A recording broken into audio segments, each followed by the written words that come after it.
السلام علیکم ورحمۃ اللہ وبرکاتہ۔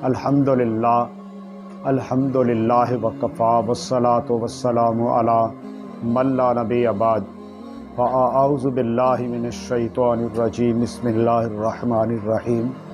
هو الذی ارسل رسولہ بالہدی ودین الحق لیظہرہ علی الدین کلہ۔ میرے محترم بھائیوں، آج ہم پڑھ رہے ہیں کہ نبی کریم صلی اللہ علیہ وسلم کی شان اقدس کے اندر ایک بدبخت آدمی نے گستاخانہ رویہ اختیار کیا، اور اللہ رب العالمین نے کیسے اسے ایسی سزا دی کہ قیامت تک کے لیے وہ عبرت کا نشانہ بن گیا۔ یہ سن 7 ہجری آغاز کا واقعہ ہے کہ نبی مکرم صلی اللہ علیہ وسلم نے ایک بہت بڑے مشن کا آغاز کیا۔ وہ مشن یہ تھا کہ اسلام کی دعوت یہ ہر کونے تک اس کو پہنچانا ہے، کیونکہ قیامت تک کے لیے یہی دعوت چلے گی۔ اس کو ہر خطے تک، ہر علاقے تک، ہر بادشاہ تک، ہر خاص تک اور ہر عام تک اس کو پہنچانا ہے۔ اس مقصد کے نبی علیہ الصلوۃ والسلام نے مختلف بادشاہوں کو خطوط لکھے، اور ان میں سے ایک خط نبی علیہ الصلوۃ والسلام نے کسریٰ کے نام لکھا۔ اس وقت خسرو پرویز حکمران تھا۔ کہتے ہیں کہ خسرو اس کا نام تھا، پرویز اس کا لقب تھا۔ بڑا متکبر آدمی تھا، اپنے آپ کو رب کہتا تھا۔ نبی علیہ الصلوۃ والسلام نے ایک خط لکھا، اور نبی علیہ الصلوۃ والسلام نے وہ خط وہاں تک پہنچانے کی ذمہ داری عبداللہ بن حذافہ رضی اللہ تعالیٰ عنہ کو دی۔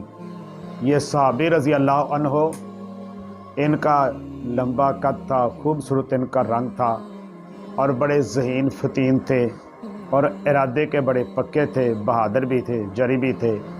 وہ تمام خوبیاں ان کے اندر موجود تھیں جو ایک سفیر کے اندر اور ایک ایلچی کے اندر ہونی چاہیے، وہ سب کے سب اس کے اندر موجود تھی۔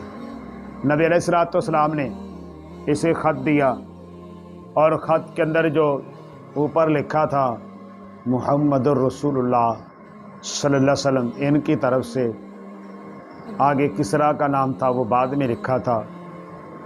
تو یہ خط مکمل عبارت کے ساتھ کہ سلام علی من اتبع الہدی، آگے اسلام کی دعوت اس کو دی گئی تھی۔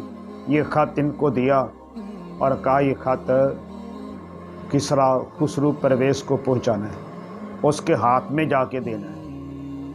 اور اس وقت ان کا جو دارالحکومت تھا کسریٰ کا، وہ تھا مدائن، بغداد سے 30 کلومیٹر دور، اور مدینہ سے، اور یہ سارا جو سفر ہے تقریباً 40 دن کا سفر بنتا تھا۔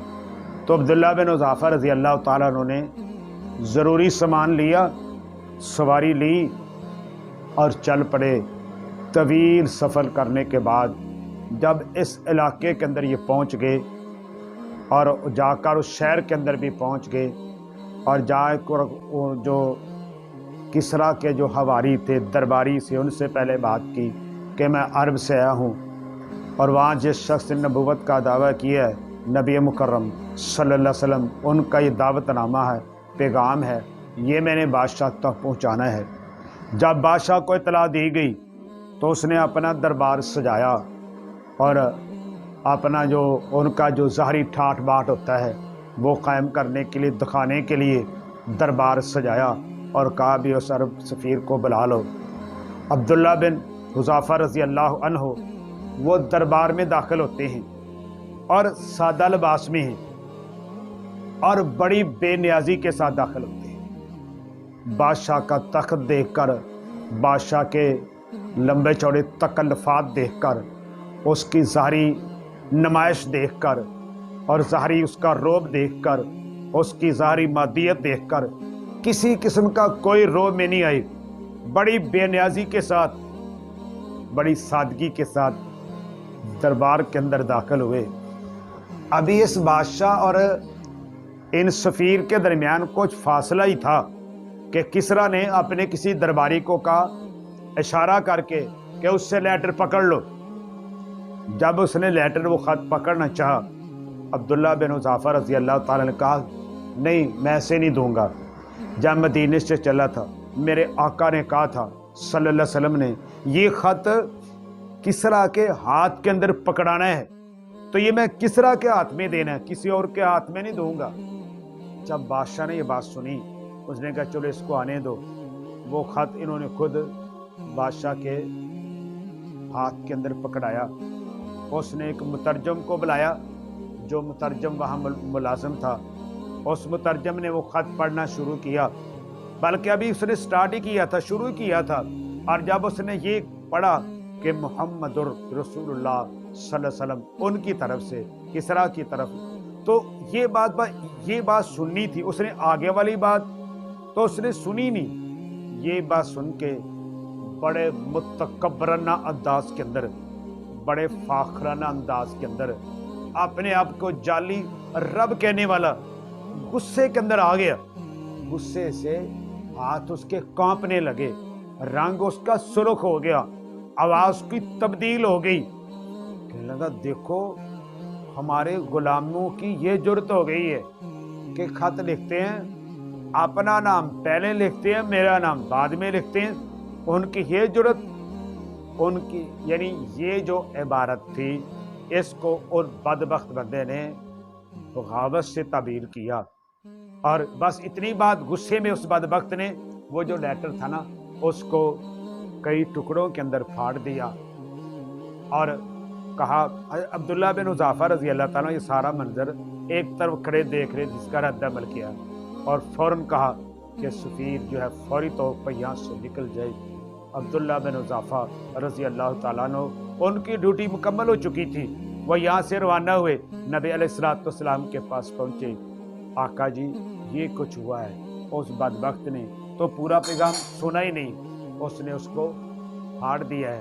نبی علیہ السلام نے اس کے جواب میں صرف یہ کہا مزق اللہ ملکہ، جس طرح اس بدبخت نے میرے خط کو پھاڑ دیا ہے، اللہ رب العالمین نے اس کی بادشاہت کو تباہ اور برباد کر کے رکھ دیا ہے۔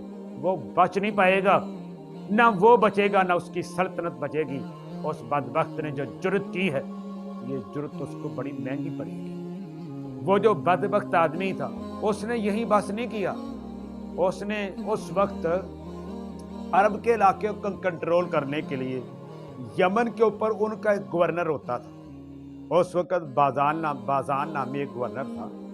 اس نے لیٹر لکھا گورنر کے نام اور کہا عرب کے اندر جس بندے نے نبوت کا دعویٰ کیا ہے 2 طاقتور بندے اور 2 باڈی بلڈر اور طاقتور جری بندے بھیجو، اس کو گرفتار کر کے یمن لاؤ اور یمن سے میرے پاس پہنچو۔ انہوں نے خط کی تعمیل کی، 2 بندے آگے نبی مکرم صلی اللہ علیہ وسلم کو گرفتار کر کے لے جانے کے لیے نبی علیہ السلام تشریف فرمایا ہے، تو وہ 2 بندے آگے، انہوں نے بڑی بڑی مونچھیں رکھی تھی، داڑھی منڈی کی۔ نبی علیہ السلام نے ان کو دیکھ کر نفرت کا اظہار کیا، ان کے اس شکل و شباش سے اپنا منہ پھیر لیا۔ آپ نے کہا بھی یہ کس نے تم کو حکم دیا ہے کہ تم مونچھوں بڑھا لے اور داڑھی تم ایسے کر لو؟ انہوں نے کہا ہمارے رب نے، رب کس کو کہہ رہے تھے؟ کسریٰ کو، خسرو پرویز کو، کہ ہمارے رب نے ایسے ہی کہا، ہم ایسے ہی کر رہے ہیں۔ نبی علیہ السلام نے کہا میرے رب نے مجھے حکم دیا ہے مونچھوں کو کم کروں اور داڑھی کو معاف کر دوں۔ اے اہل اسلام، اے نبی علیہ السلام سے محبت کرنے والے، اے اپنے نبی کی شان پر جانیں قربان کر کے نعرے لگانے والے، تو اگر دیکھ نبی علیہ السلام ایک غیر مسلم، اس کو دیکھ کر کہ اس نے داڑھی منڈی ہے، مونچھیں بڑھائی ہوئی ہیں، اس کو دیکھ کر نبی علیہ السلام نے اپنا چہرہ مبارک دوسری طرف کر لیا، تو کس منہ سے قیامت کے دن حوض کوثر پر جائے گا اور یہ کہے گا حوض کوثر سے مجھے سیراب کر دے؟ کیا آپ کو سیراب کر دیں گے؟ یہ سوال صرف اپنے آپ سے پوچھ رہے ہیں، کسی دوسرے سے نہیں پوچھ رہے۔ ہر بندہ خود پہلے اپنے آپ سے پوچھے۔ بہرحال نبی علیہ السلام نے ان کی بات سنی، کہا کل تم سے بات کروں، بات کل پہ کر دی۔ اگلے دن پھر وہ حاضر ہوئے، نبی علیہ السلام نے کہا جا کر اطلاع کر دو آپ نے اس بادشاہ کو، اب میرے رب نے مجھے وحی کی ہے، بتا دی ہے، اس کے بیٹے نے اس کو قتل کر دیا ہے، اور اس کی سلطنت پر قبضہ کر لیا۔ نہ وہ بادشاہ رہا، نہ وہ حکمران رہا، اس کا بیٹا بن گیا، اب وہ نہیں رہا۔ وہ دونوں سن کر بڑے حیران ہوئے۔ آپ نے کہا میرے رب نے مجھے وحی کے ذریعے اطلاع کر دی ہے، اب ان کو نئے حکمران کو یہ خط لکھ دو، یہ صورتحال ہو گئی ہے، اور ساتھ یہ بھی لکھ دینا ان قریب وقت آنے والی ہے، ہماری سلطنت وہاں تک پہنچے گی جہاں تک تمہاری حکمرانی ہے، اور اس سے آگے وہاں تک پہنچے گی جہاں تک گھوڑے جا سکتے ہیں، اونٹ جا سکتے ہیں، وہاں تک پہنچے گی۔ یعنی بحر و بر کے اندر، دنیا کے ہر کونے کے اندر، ہر کچے پکے مکان تک، ہر مقام تک، ہر جگہ تک ہماری حکومت نے پہنچنا ہے، اور تم سوال کا شکار ہو جاؤ گے۔ جب یہ دونوں سفیر یہاں سے واپس یمن پہنچے، جا کر انہوں نے اطلاع دی، تو تحقیقات کے بعد پتہ چلا کہ واقعتاً بات تو ایسے ہی ہے جیسا نبی علیہ السلام نے فرمایا تھا۔ اور نبی علیہ السلام نے ان کو یہ بھی کہا تھا کہ میرے رب نے تمہارے رب کو قتل کر دیے۔ تم بھی کسرا کو رب کہتے ہو نا، اللہ رب العالمین میرا رب ہے، میرے رب نے تمہارے رب کو قتل کر دیا ہے۔ تو اس قتل کی وجہ کیا تھی؟ اس کے پیچھے سبب کیا تھا کہ اس بدبخت آدمی نے نبی علیہ السلام کے نامہ مبارک سمیت اس لیٹر کو، خط کو پھاڑ دیا تھا، اور جس نے نبی علیہ السلام کے نام مبارک کو، خط کو ایسا کیا، اس توہین کا مرتکب ہوا ہے، وہ فوری طور پر کیا ہوا؟ اس کو ایسی سزا ملی، قیامت تک کے لیے عبرت کا نشانہ بن گیا۔ انڈیا بھی انشاءاللہ عنقریب عبرت کا نشانہ بننے والا ہے۔ بس ہمت کی ضرورت ہے، کوشش کی ضرورت ہے، اور یہ کوشش ہمت جو کرتا ہے، اللہ کبھی بھی کوشش اور ہمت کو، قربانیوں کو اور شہداء کے خون کو اللہ ریگا نہیں کرتا۔ انشاءاللہ عنقریب جس طرح وہ تباہ و برباد ہوئے تھے، ان کی بھی تباہی انشاءاللہ قریب ہے۔ وما علینا